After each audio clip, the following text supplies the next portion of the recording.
Millionaires are now on the move. Here are the countries winning and losing wealthy residents. There was an article that came out on Forbes magazine on this. And some of these countries I agree on, some of them I don't agree on, where a lot of people are moving. What's happening is a huge influx of people that are moving to what they feel like are better countries. But then when they get there, they find out they've got really, really high taxes, and there's other issues that they run into as far as maybe wanting to set up a business there. There's so many problems that people run into, and they don't think about this ahead of time. And this is what I'm going to actually go over with you today. Now, the largest voluntary transfer of private capital in modern history is underway, according to a new report on wealth migration, with the United Arab Emirates and the U.S. gaining ground, and the United Kingdom and China losing big. Now, y'all have heard that, the U.K. came out with these ridiculous new tax laws where they're doing away with the non-dom system. They're going to end up actually collecting a lot less taxes by this system there in changing the tax laws than if they just left it where it was at. And now Switzerland is going through the same thing. They're wanting to come out with a wealth tax on people. They're making over, they have a net worth over 50 million Swiss francs. So we'll see what happens with that. But now a record of 142,000 high net worth individuals, defined as having liquid investable wealth of at least 1 million or more, will acquire residency or citizenship status in another country this year, according to Henley Private Wealth Migration Report 2025, with projections climbing to 165,000 in 2026. Now, to have $1 million in liquid assets, basically money in the bank, generally you have to have a worth around 10 million US dollars. This guy, Nuri Katz, was talking about, he's the founder of Apex Capital Partners, and a firm that they said provides investment migration guidance to high net worth individuals. Now, the UAE is again the most sought after wealth haven, with 9,800 high net worth individuals projected to gain residency status in the Middle Eastern country in 2025, up from 6,700 last year, according to Henley report. This is a really bad decision going to the UAE. I've had so many videos on that. There's so many people over there in the UAE that have been in jail for years and years and years, have had their property confiscated. This is a really bad choice to go to the UAE. There are places you can pay less fees, less taxes, and they've got a corporate income tax there. There are places you can go and not have an individual income tax or corporate tax, and not have all of these confiscatory rules and regulations they've got over there. I would feel more comfortable living in the U.S. than I would the UAE by a long shot. But the report's fastest riser is the Saudi Arabia, projected to welcome more than 2,400 inbound millionaires in 2025, an 8-fold increase from last year, thanks to a surge of returning Saudi nationals and international investors settling in Riyadh and Jeddah. And this is another one right here, awful choice to pick.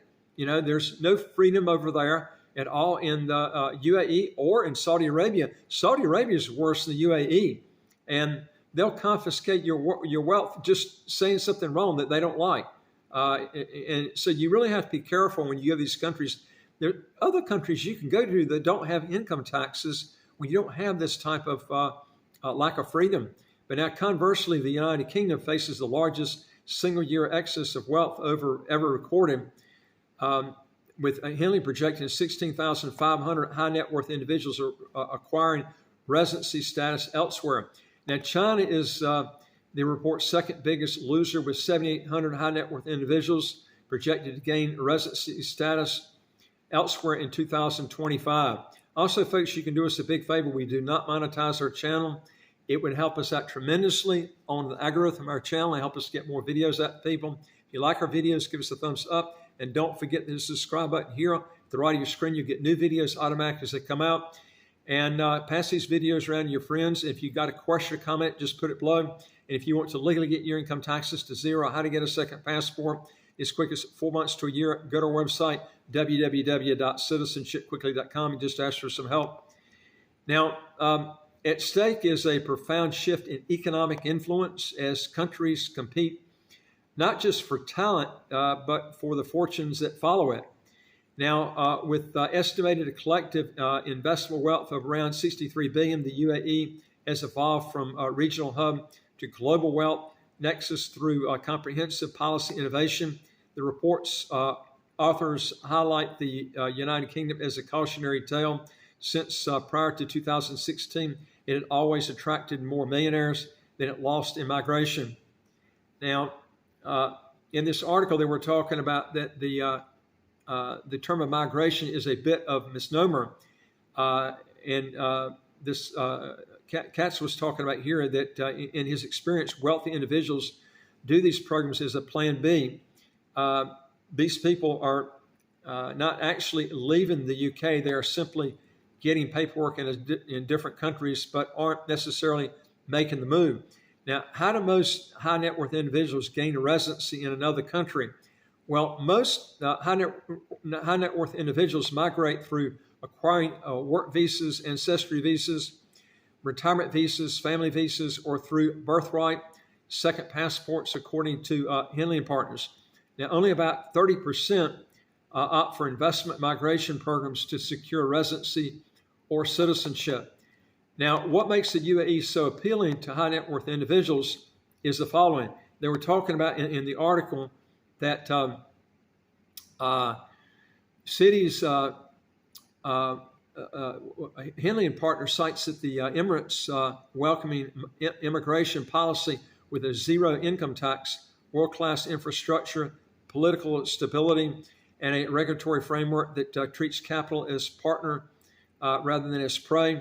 The UAE's 2019 Golden Visa program was tweaked in 2022 to expand eligibility.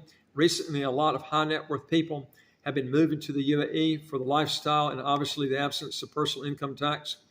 And they talked about here in the article that that while the UAE is certainly getting a lot of movement, it's not so much from Americans, because Americans are never forgiven of their income tax unless they relinquish it. But they went on to say here that the U.S. number 2 in Henley's ranking is expected to welcome 7,500 new high net worth arrivals in 2025, mainly through the EB-5 Immigrant Investment Program, which has channeled over $50 billion in foreign direct investment while creating hundreds of thousands of American jobs, according to Henley and Partners. Now, President Donald Trump and Commerce Secretary Howard Lutnick have touted the work in progress 5 million Trump Gold Card program as a replacement for the EB-5 program. And they went on to say that nearly 70,000, now that's how many people Ludwig claims registered for the 5 million Trump Gold Card visa on his website in the days immediately following the website's June the 11th launch. Ludwig has said that the Trump Gold Card could attract as many as 200,000 investors. Turned green card may more than that, noting that 10 million cards could bring in 50 trillion of revenue and eliminate the 36 trillion national debt. Now, if Ludwig's claim is accurate, the vast majority are likely simply signing up to get more information and not actual high net worth individuals or ultra high net worth individuals that are waiting to apply. They were talking about here in the article, Henley was talking about, and then adding that if the Trump Gold Card provided wealthy individuals with more favorable tax treatment on worldwide income, we could see a couple thousand gold cards issued every year, but still a lot of unknowns of this stage. Now, Katz brought out a good point here. He said that he told Forbes that Ludwig's math does not add up, since he mentioned, I've rarely seen anybody spend more than 10% of their net worth on an immigration program, and I totally agree with this. That's usually the max, and generally it's more like 5%. So if you've got a net worth of 100 million in order to afford this, so you're looking at most people. These numbers that Trump's coming out with for this gold card, they're not going to. I don't think it's going to come anywhere close to that. I just don't see people paying. Most people that can pay $5 million have tax problems, and they're not going to be going to the U.S., not in the numbers they're bringing out here that I can see. But I think what's going to happen is they will get some people here, but I can't imagine them getting anywhere near the figures that they're talking about here. Anyway, folks, if you want to learn more on how to legally get your income taxes to zero and places to go to that you won't be paying income tax, no capital gains tax, no estate tax, no inheritance tax, give us a call. Our WhatsApp number is going to be right here on the screen. You also can go to our website, www.citizenshipquickly.com, and just ask for some help. And again, folks, you can help us out tremendously on our channel if you give us a thumbs up, if you like our videos, and don't forget to hit the subscribe button right on your screen. You'll get new videos automatically as they come out. And I would like to hear from you. If you got a question or comment, put it below. And I look forward to talking to you in the next video. Take care.